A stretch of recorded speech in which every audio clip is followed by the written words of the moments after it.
500 kilogram of water is stored in the overhead tank of 10-meter high building. Calculate the amount of potential energy stored in the water. तुम्हाला माहिती आहे सगळ्यात महत्त्वाची गोष्ट जे जे दिलेलं आहे ते अगोदर लिहित असतो आपण. Height 10 meter height is given, then mass of the water 500 kilogram, then g ची व्हॅल्यू आपल्यालाच माहीत असते 9.8 meter per second square. Potential energy that we have to find out. What is the formula for potential energy? mgh. Now put the value of mass 500 kilogram. हे ग्राम असतं तर आपण convert केलं असतं. हां, पण सध्या किलोग्राम आहे, नो डाऊट, सगळं व्यवस्थित आहे. G 9.8, height 10 metre. So 500 into 9.8ला 10 मल्टिप्लाय केलं तर 98 येत आहे. 98. नाव 98नी 500 मल्टिप्लाय करा. 2 0, 5 8 जा 40, carry 4, 45 plus 4 49,000 joule. This is the energy, potential energy stored in the water. लक्षात. यानंतर एक टेक्स्टबुकमध्ये छोटंसं एक क्वेश्चन विचारलेला आहे अजय अतुलचा. यामध्ये बघा, Ajay and Atul have been asked to determine the potential energy of a ball of mass m kept on a table as shown in figure. फिगरमध्ये जो टेबल दिसतोय त्यावर एक बॉल दिसतोय. What answer will they get? Will they be different? What do you conclude from this? Potential energy is relative. The height of the ball with respect to Ajay and Atul are different, so the potential energy will respect to them will different. Relative. बघा, more is the height. पहिल्यावर हा table दिला आणि या ठिकाणी एक अजय नावाचा मुलगा आहे. सेकंडली याच टेबलवर अतुल नावाचा एक विद्यार्थी आहे आणि या टेबलवर एक बॉल ठेवलेला आहे. या ठिकाणची height is given h1 I think, no it is h2 आणि कंप्लीट हाईट दिली h1. तर अजयसाठी त्या बॉलची पोटेन्शियल एनर्जी किती होणार? अजयसाठी पोटेन्शियल एनर्जी होईल mgh1. अतुलसाठी पोटेन्शियल एनर्जी किती होणार? मास तेवढंच, जी तेवढाच, बदलणार काय फक्त हाईट. आणि हाईटवर डिपेंड करते, that's why it is called relative. That's why it is called relative. More is the height, more is the potential energy. अतुलसाठी हाईट कमी झाली. ठीक, म्हणजे रिलेटिव्ह मीन्स डिपेंड करते हाईटवर. एक एक्झाम्पल सांगतो रिलेटिव्हचं. सपोज एखादा बल्ब लावलेला आहे. फर्स्ट फ्लोअरवरून बघणारा एखादा विद्यार्थी बघेल, त्याला पाहेल, त्याला असं वाटेल अरे हा बल्ब खाली आहे. आणि खाली जो ग्राउंडवर उभा असलेला विद्यार्थी आहे तो जेव्हा बल्बला पाहेल त्याला असं वाटेल तो वर आहे. तो वर खाली नसतो, डिपेंड करतो आपल्या पाहण्याच्या दृष्टिकोनावर. सो लाईक दॅट हाईटवर डिपेंड करते पाहण्याच्या. म्हणजे अजयसाठी हाईट जास्त झाली, अतुलसाठी हाईट कमी झाली. Is it clear? आपण जर दोनपैकी कोणत्या ठिकाणी राहू तर त्या प्रकारची पोटेन्शियल एनर्जी आपण कॅल्क्युलेट करणार आहोत. ठीक, this is what potential energy. It is relative. Okay, next आपल्याला टेक्स्टबुकमध्येच दिलेलं आहे transformation of energy. What is it mean? Transformation of energy means एका एनर्जीचं रूपांतर दुसऱ्या एनर्जीमध्ये होणे. This is called as what? Transformation. Transformation of energy is possible. एक बेस्ट एक्झाम्पल सांगतो. तुम्हाला माहीत आहे वरून रेन ड्रॉप्स फॉल होतात. सो रेन ड्रॉप्स कुठून येतात? क्लाउड्समध्ये. क्लाउडमध्ये खूप मोठ्या प्रमाणात पोटेन्शियल एनर्जी असते आणि ही potential energy get converted into kinetic energy. Okay, kinetic energy move करत राहते रिव्हरमधल्या रिव्हरमधून पाण्याद्वारे फ्लो होत असते आणि ही एनर्जी स्टोर्ड होते in the dam, again in the form of potential energy. Potential energy now get converted into, पहा, त्या पाण्याला परत फॉल केल्या जाते ऑन द टर्बाइन्स. जनरेटरच्या टर्बाइनवर पाडल्या जाते. म्हणजेच that energy potential energy get converted into kinetic energy. Now kinetic energy टर्बाइनला फिरवते म्हणजे ते झाली मेकॅनिकल एनर्जी. कोणती झाली? Mechanical energy. आणि मेकॅनिकल एनर्जी न रोटेट केल्यानंतर त्यामधून इलेक्ट्रिसिटी बाहेर येते. Means mechanical energy get converted into electrical energy. Electrical एनर्जीमध्ये आपण जर लाईट लावला तर इट इज लाईट एनर्जी, एखादी साऊंड सिस्टम लावला तर it is sound energy, heater लावलं तर हीट एनर्जी वगैरे वगैरे different forms of energies are there. So आपण सांगू शकतो की एनर्जी एका फॉर्ममधून दुसऱ्या फॉर्ममध्ये ट्रान्सफर होते. Energy can be transfer from one form to another form. This is the transformation of energy. आपल्या घरी बघा आपण प्रत्येक गोष्ट इलेक्ट्रिसिटीवर वापरतो, फोन वापरतो, फोनमध्ये बघा साऊंड एनर्जी आहे, लाईट एनर्जी आहे, हीट एनर्जी आहे, गरम होतो. सो ह्या सगळ्या एनर्जी आहेत एकाच एनर्जीपासून आल्या, ती म्हणजे इलेक्ट्रिकल एनर्जी. सनलाईटपासून आपल्याला सनलाईट मिळतो. सो सनलाईटचं कन्व्हर्जन प्लांट फूड मटेरियल बनवण्यासाठी करतात. This is chemical energy. That chemical energy is entered into our body. So this is just a transformation of energy. का? कारण एनर्जी आपण तयार करू शकत नाही. एनर्जी फक्त एका फॉर्ममधून दुसऱ्याच फॉर्ममध्ये ट्रान्सफर होते. आणि यावरूनच आधारित एक लॉ आहे, that is called law of conservation of energy. Law of conservation of energy अतिशय इझी आहे. Energy neither be created nor be destroyed but it can be transfer from one form to another form. This is called as law of conservation of energy. याचं एक example दिलेलं आहे. एक example मी explain करून दाखवतो. बघा, एक स्ट्रिंग दिली आणि त्या स्ट्रिंगला दोन पेंडुलम बांधलेले आहेत. ही स्ट्रिंग आहे, या स्ट्रिंगला एक पेंडुलम आहे, दुसरा पेंडुलम आहे. काय करायचं, याला थोडंसं जर्क द्यायचा, थोडासा हलकासा, एकदम झटक्याने करायचं नाही, हलकासा जर्क द्यायचा, सोडून द्यायचा. काय करेल, हा पेंडुलम मूव्ह करेल. पेंडुलमची मुवमेंट तुम्हाला माहित आहे, टू अँड फ्रो मोशन, मागं पुढं होत राहील. जसं जसं हा मागं पुढं होत राहील, थोड्या वेळानं बघा याची स्पीड कमी होते, इट्स स्पीड डिक्रीजेस. परंतु हा जसा फिरायला लागतो अल्टिमेटली हा सुद्धा फिरायला सुरुवात होते. Means it transfer its energy to this pendulum. Energy याची डिक्रीज झाली म्हणजे यानं याला ट्रान्सफर केली. मग तुम्हाला सर याची डिक्रीज झाली म्हणजे याला ट्रान्सफर होईल का? असं होते, परंतु हळूहळू जर एन्व्हायरमेंटमध्ये एअर नसती तर एकमेकांना एनर्जी ट्रान्सफर झाली असती. But due to the air resistance that get converted in to friction and friction get converted in to heat energy. आणि अशा प्रकारे ती एनर्जी एन्व्हायरमेंटमध्ये लिबरेट होते आणि काही वेळाने दोन्ही पेंडुलम थांबून जातात. पण अल्टिमेटली याची एनर्जी यामध्ये काय झाली, transfer. This is the transformation of energy. Is it clear? जेव्हा तुम्ही एखाद्या ऑब्जेक्टला खाली रिलीज करता तर तुमच्या लक्षात येईल it is fall on the ground. This is called simple free fall. कारण यावेळेस तो फक्त आणि फक्त अर्थच्याच ग्रॅव्हिटेशनल फोर्समुळे खाली पडतो. So when an object fall under the influence of earth only, when an object fall under the influence of earth only, then that fall is called as free fall. Or when an object fall solely under the influence of gravitational force, when an object fall solely एकच force, तो कोणता, gravitational force, then it is called as free fall or freely falling body.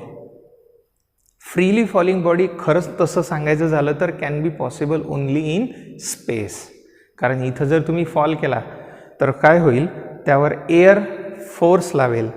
Air force लावल्यामुळे होऊ शकते तो एका ठिकाणावरून दुसऱ्या ठिकाणी जाईल. लाईक पीस ऑफ पेपर खाली सरळ येणार नाही, त्याला थोडंसं तो हवेसोबत जाईल. मीन्स हवा त्याला अपोज करेल. वॉटरमध्ये रिलीज केलं तर वॉटर त्याला अपवर्ड डायरेक्शनने एक फोर्स लावेल. सो त्याला फ्री फॉल होण्यासाठी तसं पाहिलं तर free fall only possible in space, otherwise नाही. एनिवे आपल्याला तेवढं नाही पाहायचं, आपल्याला जस्ट पाहायचं आहे object falling under the influence of gravitational force. आणि जेव्हा ऑब्जेक्ट फ्री फॉल करतो तेव्हा त्यामधली total energy always remains constant. Total energy always remains constant. For example total एनर्जीचं एक एक्सप्रेशन काढू आपण. त्या अगोदर एक एक्झाम्पल देतो. सपोज दोन फ्रेंड्स आहेत, एक मी आहे, एक बाजूला आहे माझ्या. ठीक आहे, माझ्याकडे 10 रुपीजच्या 10 नोट्स आहेत. म्हणजे किती रुपीज आहेत? यस, 100. मी काय केलं, तुम्हाला सांगितलं आता स्टॉप वॉच लावायची आणि मी स्टॉप करेल त्यावेळेस थांबायचं, स्टॉप करायचं. किंवा तुम्ही स्टॉप कराल त्यावेळेस मी थांबायचं. ठीक. सपोज एक एक्झाम्पल, माझ्याकडे 10 रुपीजच्या नोट्स आहेत. आता मी काय केलं, सुरुवातीला तुम्हाला विचारलं, त्याच्याकडे काहीच नाही आहेत, माझ्याकडे 100 रुपीज आहेत, तर टोटल मनी किती? 100 रुपीज. ठीक आहे. मग आता स्टार्ट करा. स्टार्ट करता बरोबर मी 1 2 3 4 5 स्टॉप. 5 सेकंदानंतर त्याला 5 नोट्स दिल्या. माझ्याकडे किती? 50. त्याच्याकडे किती? 50. टोटल किती? 100. परत स्टार्ट केलं. 6 7 8 9 10 स्टॉप. आता माझ्याकडे किती? 0. त्याच्याकडे किती? 100. मीन्स टोटल किती? 100. यावरून सांगता येते आपल्याला की फ्री फॉलमध्ये टोटल एनर्जी रिमेन्स कॉन्स्टंट. त्याचा आपण एक एक्सप्रेशन बघणार आहोत की ज्यामध्ये टोटल एनर्जीमध्ये फ्री फॉलमध्ये how total energy remains constant. Suppose एक ऑब्जेक्ट रिलीज केला तुम्ही हाईटवरून. टोटल हाईट आहे h. टोटल हाईट किती आहे? h. Suppose this is a building. यावरून तुम्ही एक ऑब्जेक्ट रिलीज केला, सोडून दिला, तर इनिशियली त्याची व्हेलॉसिटी किती असेल? Initial velocity is 0. Total height of the building is h. परंतु आता मी काय करतो, हा पॉईंट A, एक पॉईंट कन्सिडर करतो B. या B पॉईंटवर जसं मी तुम्हाला 3 वेळा सांगितलं, पहिल्यांदा किती मनी? 100. दुसऱ्यांदा किती मनी? 50-50. तिसऱ्यांदा किती? 100. तसंच आपण 3 केस कन्सिडर करू, एक सुरुवातीला, एक मधात, एक शेवटी. इथपर्यंतची हाईट, दिस हाईट मी कन्सिडर करतो x. तर मला सांगा ही हाईट किती होईल? दिस हाईट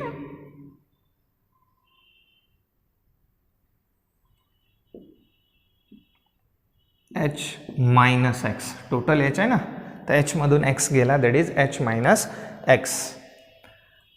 या ठिकाणी इनिशियल वेलोसिटी किती आहे? u. बस आपल्याला आता याद्वारे फाइंड आउट करायचं आहे. ओके. सो सिच्युएशन नंबर 1, मला सांगा एक ऑब्जेक्ट h हाईटवर आहे, म्हणजे त्याची पोटेन्शियल एनर्जी किती?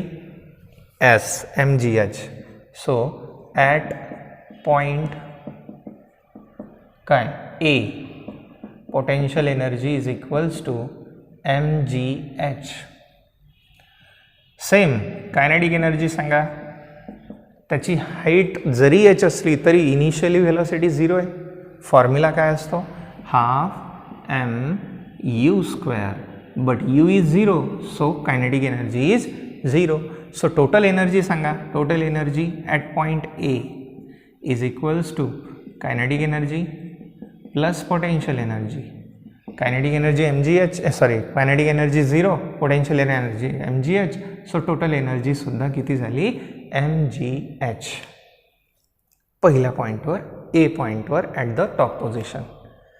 आता आपण फाइंड आउट करू B पॉईंटवर. B पॉईंटवर येण्यासाठी त्याला डिस्टन्स ट्रॅव्हल करावं लागते x, आणि अंडर द इन्फ्लुएन्स ऑफ अर्थ आहे, म्हणजे ॲक्सेलरेशन आहे g.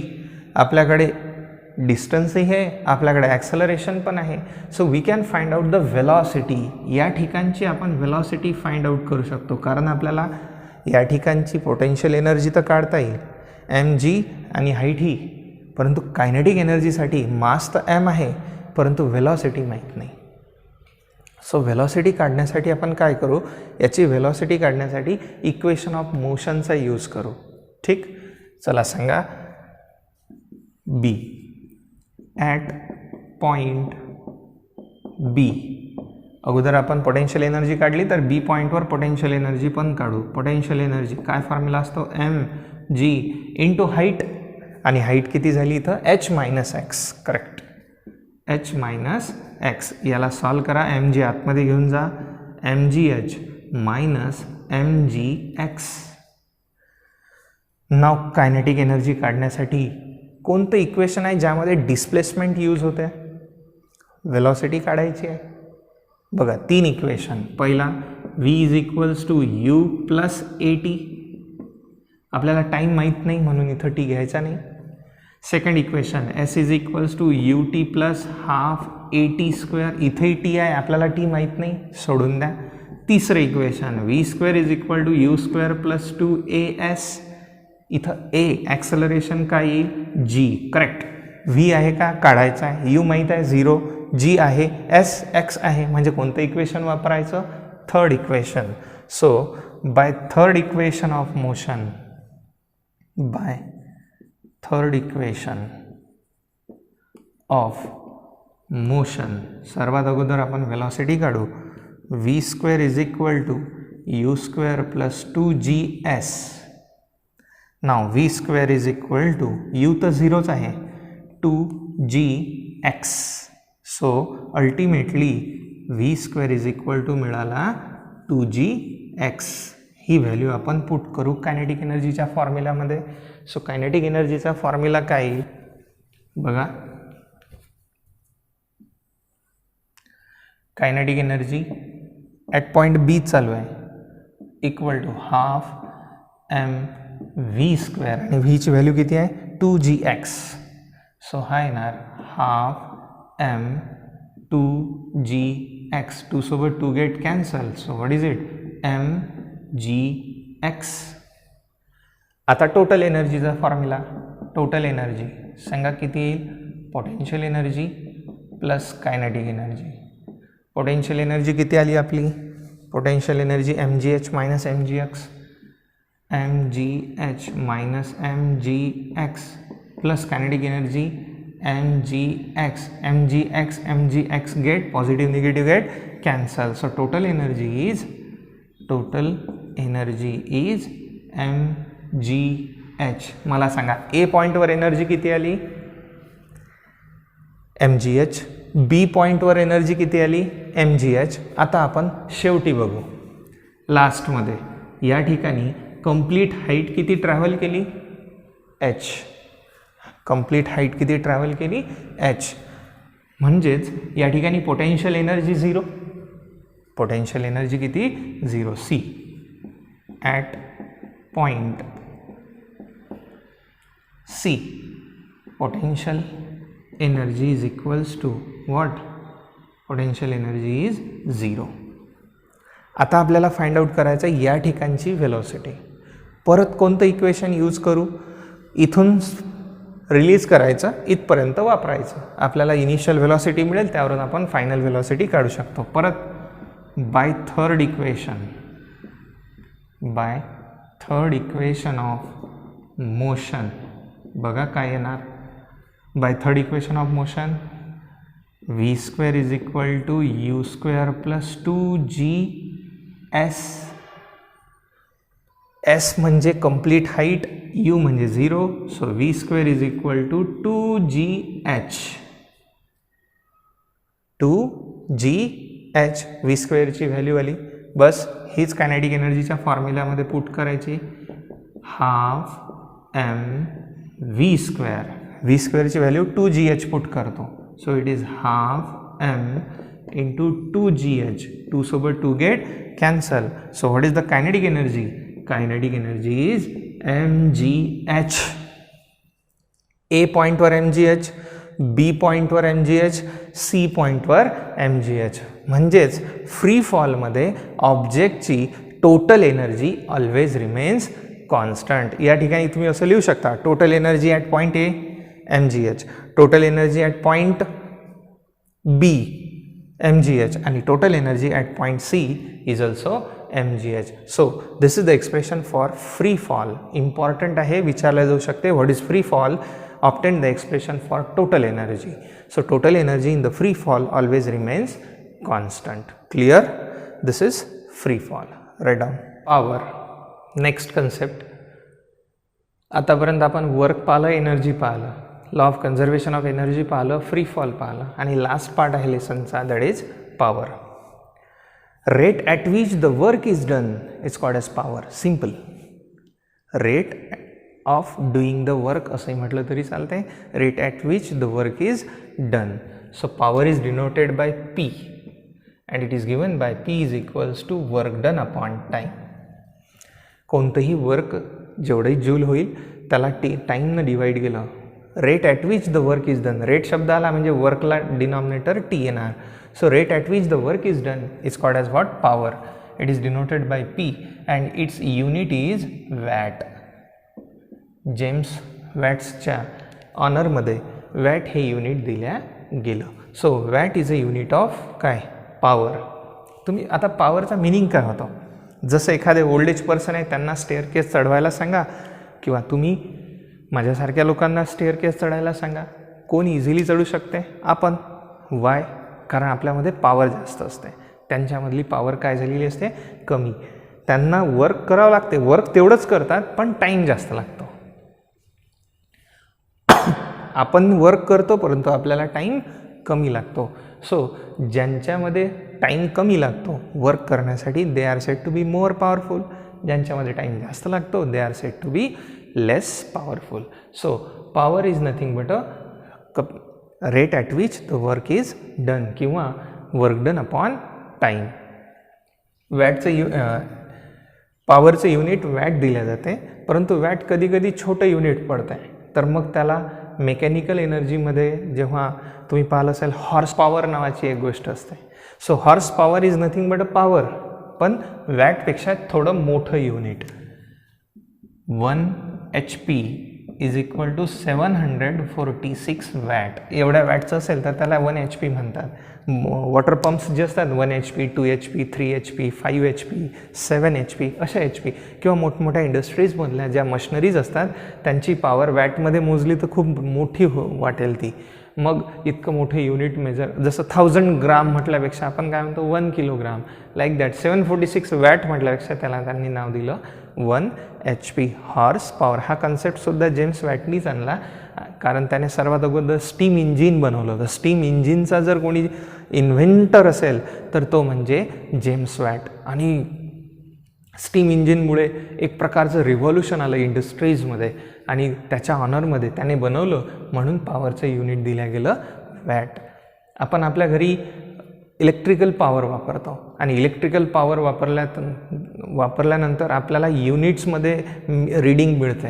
सो दॅट इलेक्ट्रिकल पॉवरसुद्धा एक प्रकारची पॉवर आहे, पण ती कशी मेजर करतात ते सांगतो. बघा, that unit is measured. 1 unit म्हणजे किती? तर 1 युनिट म्हणजे 1 kilo watt our.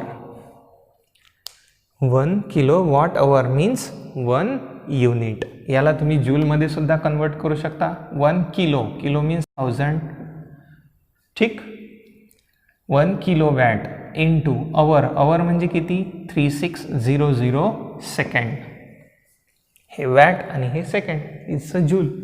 So 1000 into 36 केलं तर येते 36 into 10 to the power 5 joule किंवा यालाच असं लिहितात 3.6 into 10 to the power 6 joule. This is 1 unit electrical power. आपल्या घरी जे मोजतो ना आपण ते एवढी एनर्जी वापरतो. 1 युनिट इलेक्ट्रिसिटीचं जळलं म्हणजेच एवढी एनर्जी आपण यूज केली. दिस इज इलेक्ट्रिकल पॉवर.